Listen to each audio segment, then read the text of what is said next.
Good morning, everybody.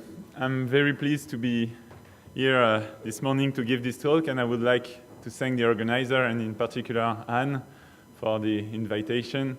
I'm really very happy to participate to this celebration. Thank you, Anne.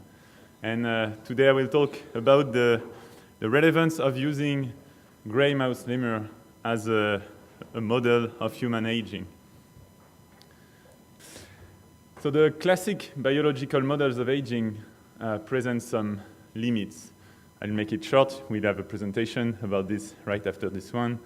In a few words, using human presents some limitation because we cannot use too invasive methods, and they have a very long lifespan that makes difficult longitudinal follow-ups. In rodents, there is sometimes low transposition to human and an accelerated aging that makes difficult, that does not mimic very well what happened in humans. So there is a great interest to use small-sized, long lifespan primates, and as I guess you know it, my candidate is the gray mouse lemur. Very quickly, it's a prosimian primate, you all know that, originating from Madagascar, nocturnal with highly marked biological rhythms, and with a relatively long lifespan for a small-sized species. It lives around 14 years. The maximum lifespan recorded is 13.8 years in captivity, with a body weight less than 100 grams. And it's a very easy breeding species. Talking about the breeding, we have a breeding colony of mouse lemurs in Brunoy, close to Paris, 15 kilometers from Paris, in this beautiful park area in which is almost hidden this very old building, what we call the Grand Château. And in this Grand Château is hosted the biggest colony of gray mouse lemur in the world. We have around 450 mouse lemur in this colony. We are able to produce close to 100 animals per year, and it is fully dedicated to research. And the breeding colony is mainly maintained due to government fundings. So let's enter in the heart of the matter, and I'll first try to answer this question: how old is an old mouse lemur? And to answer this question, I will use this survival curve of the lemurs in the colony, close to 300 animals, and with this survival curve, we are able to determine the median lifespan of the colony, which is 5.5 years. And we used it for a long time as a good separation between adult and aged populations. In the recent years, we decided to use a more accurate way to define what is an aged mouse lemur, and more precisely, we decided to divide the population in 3 subpopulations. And we define the young lemurs that are aged less than 4.5 years, the middle age up to 6.5, and the old animals more than 6.5 years. So what's happening during aging? What happens to this small, cute, 2 weeks old mouse lemur to become this still cute, more than 10 years old, white hair mouse lemur? One of the easy changes that is happening and that is easy to monitor is the aging of sensory motor functions. We can easily, for example, measure muscle strength or endurance using hanging task. And I'll show you some data about this hanging task, the hanging duration of animals not on a branch but in a tube in which the animal is supposed to stay and not to fall. And we measure the time the animals take before falling. And you see that the muscle strength and the endurance is significantly decreasing in old animals. We also can measure easily motor coordination using a rotating, accelerating rod task. So on this cylinder, the animals must walk and stand while the rod is accelerating. It's not torture. We measure the time the animal keeps walking without falling or without stopping to move. And we don't see really significant changes in motor coordination tasks. What we see in aged animals and middle-aged population is two subpopulations, animals that have good scores in this task and animals that are not able to stand long on this accelerating rotor rod. And I will talk about these two subpopulations later in the presentation. Among the sensory motor functions that are impaired during aging, we find also the vision that slowly declines with age. And we see on this graph that close to 60% of the animals of more than 7 years old exhibit at least one eye pathology. We also have measurements of olfaction decline during aging and declining auditory functions, but I won't enter into details in these results. So it seems that normal aging in gray mouse lemur is very similar to humans. And I would like now to focus on what's happening on brain functions during aging, which is one of my main interest.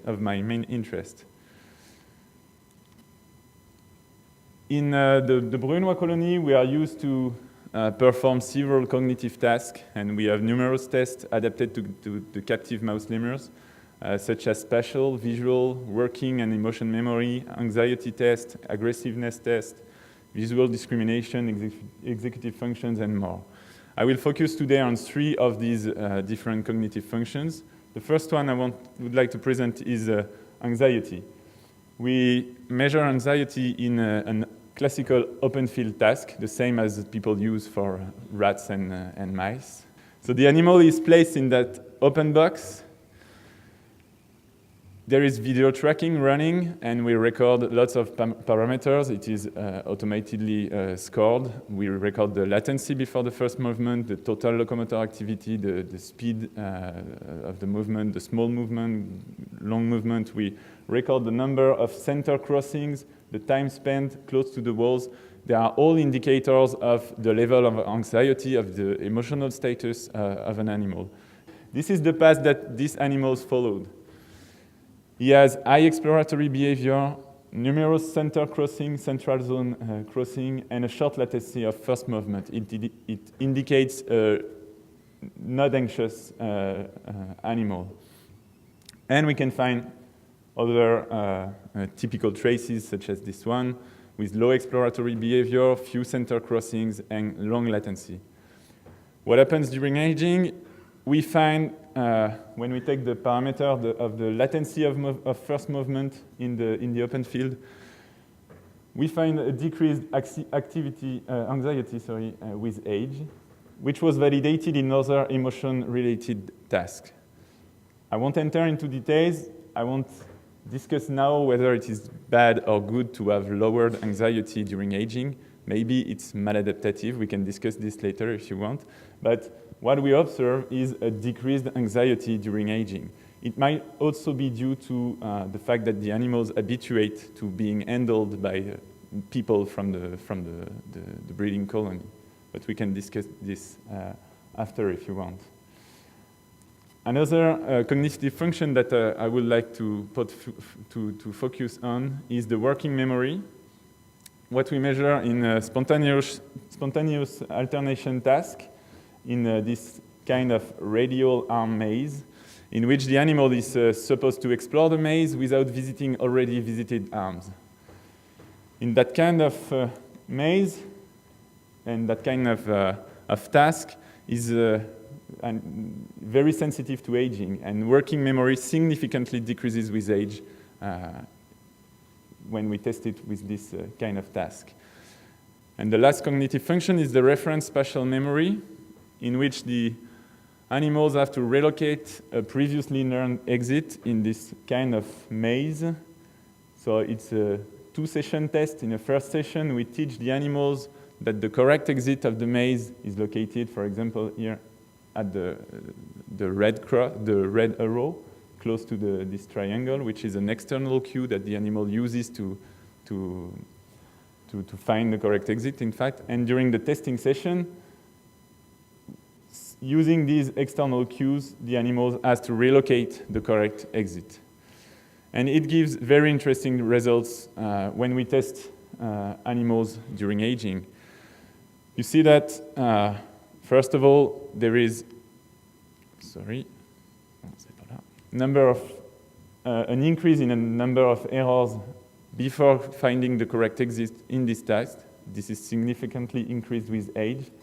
But very interestingly, a subset of middle-aged and aged animals does not seem to be affected. There is high individual variability in this task, what was not the case in the previous one.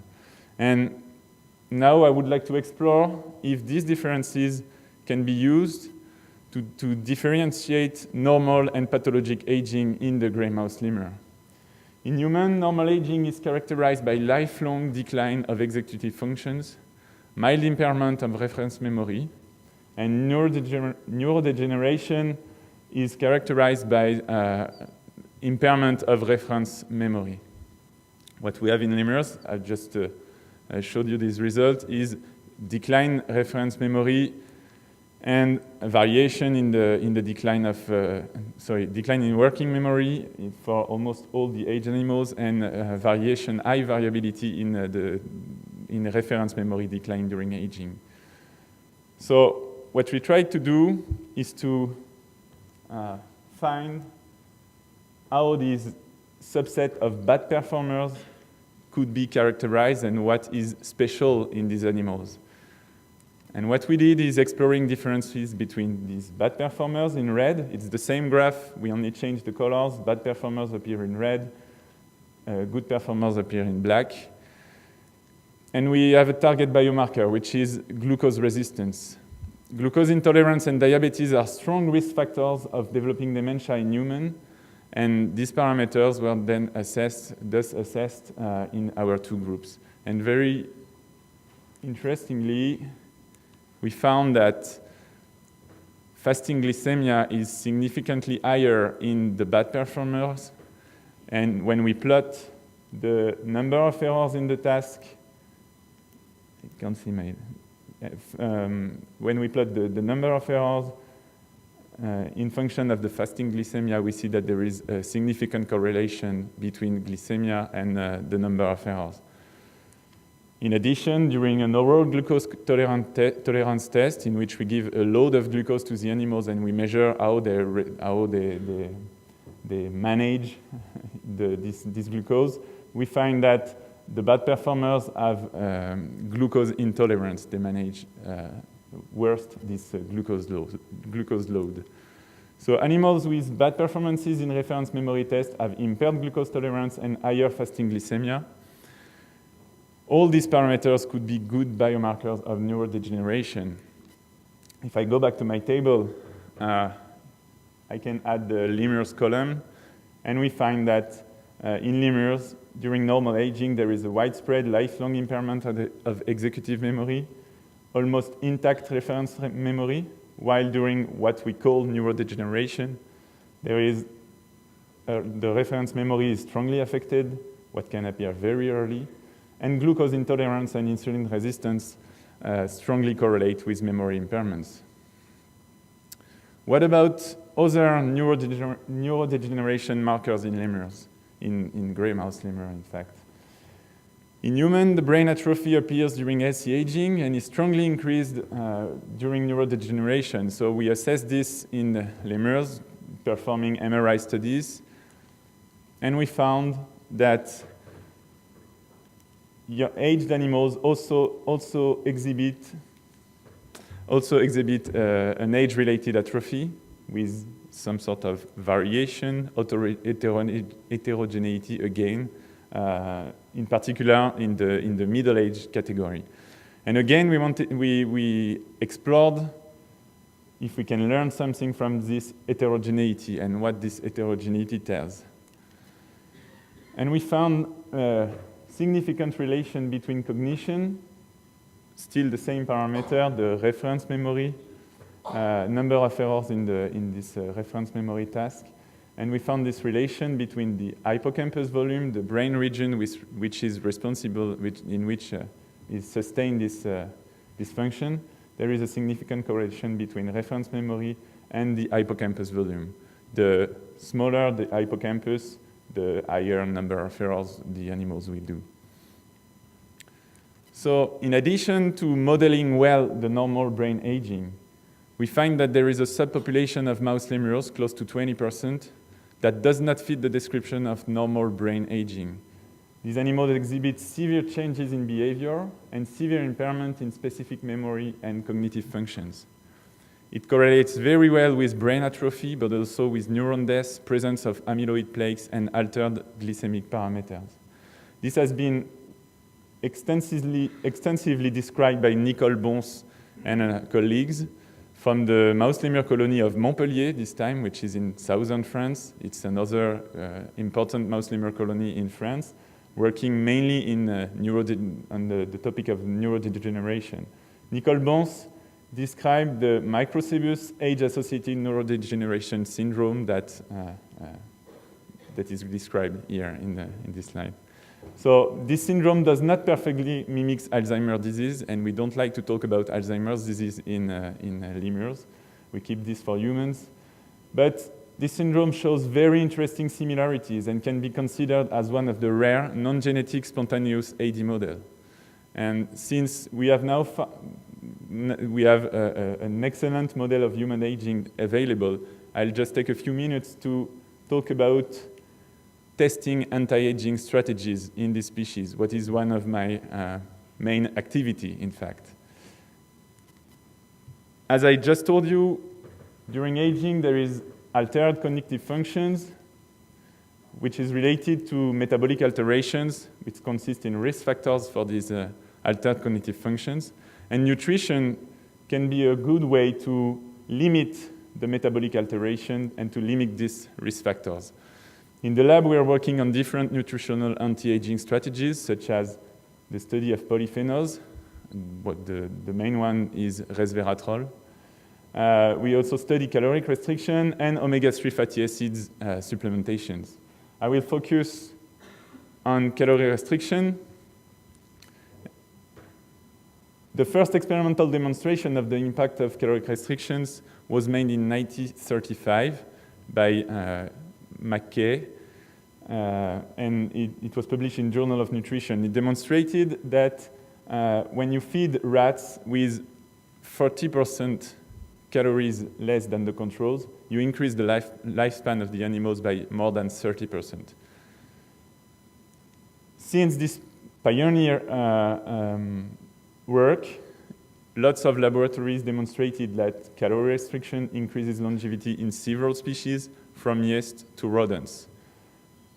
But in humans and in primates, there is no consensus on the impact of caloric restriction.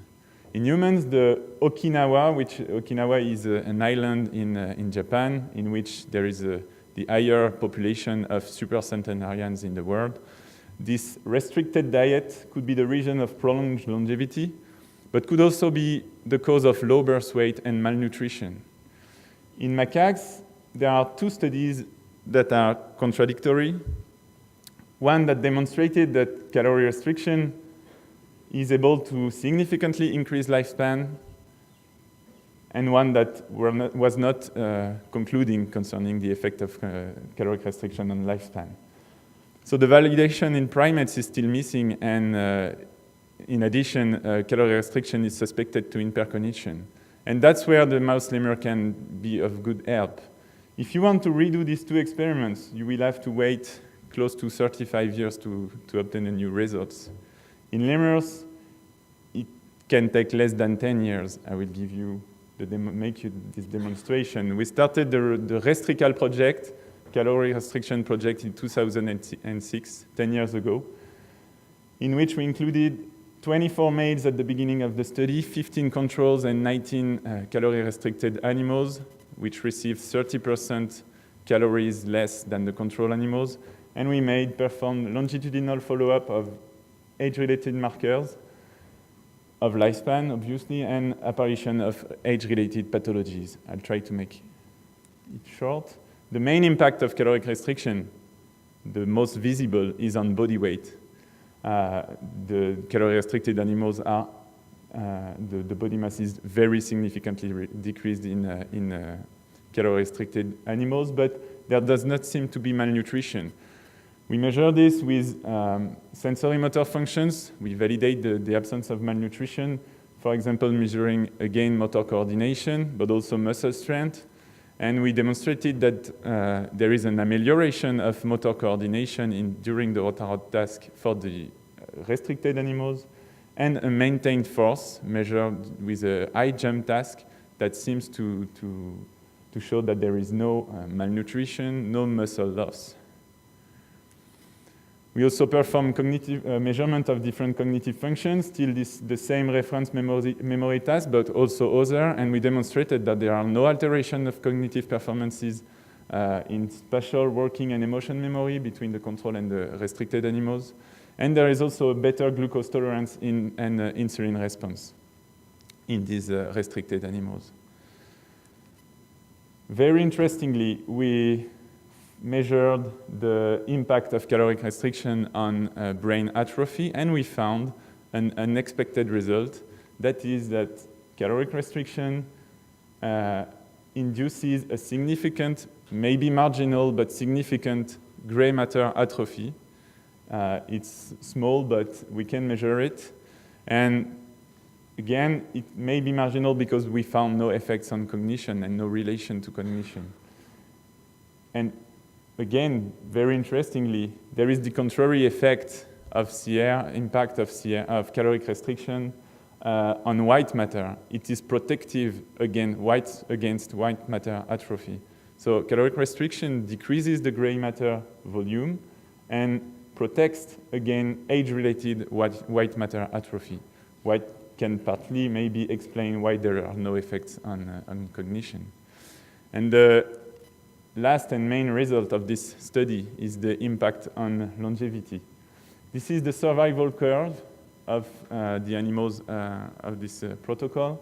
In red, the calorie-restricted animals, in blue, the control animals, and we found a significant increase in lifespan in these calorie-restricted animals. There are still 4 calorie-restricted animals alive in the colony, and we measured the median lifespan of both populations. Control median lifespan is 6.4 years, while calorie-restricted are 9.6 years. It's a massive increase in median lifespan, and if you compare it to the median lifespan of the rest of the colony, it's almost doubled. So it validates the impact of caloric restriction on longevity in non-human primates, and it's a very impressive result. And I have just 30 seconds remaining to just tell you a few words about Jeanne Calment. I don't know if you heard about Jeanne Calment. She's not a scientist. She's a French supercentenarian who has the longest conferred human lifespan on record. She lived more than 122 years old. She was in good shape at the end of her life. She was French, and she had Mediterranean dietary habits. She was smoking, very few. She was drinking wine, red wine, every day. And it is said, she said that she met Vincent van Gogh in 1889. And she said that when she was 14, she danced with him. She was contemporary with Vincent van Gogh. And we know the Jeanne Calment mouse lemur. She existed. The maximal recorded lifespan for a mouse lemur was 13.8 years. It was this animal, this female, was raised in the Montpellier colony in southern France, so maybe she also had Mediterranean dietary habits. And I will finish with this. The current maximal longevity in Brunoy is 13.6 years old. So we are about to break this recorded longevity, and we have 4 animals aged more than 13 years old, which never happened in any colony in the world. And to finish, I'll make it very short, want to thank all the collaborators of this project, and mainly Fabien Pifferi, the director of the lab, who helped me prepare this presentation. A big part of what I presented today is our job. And thank you all for your attention.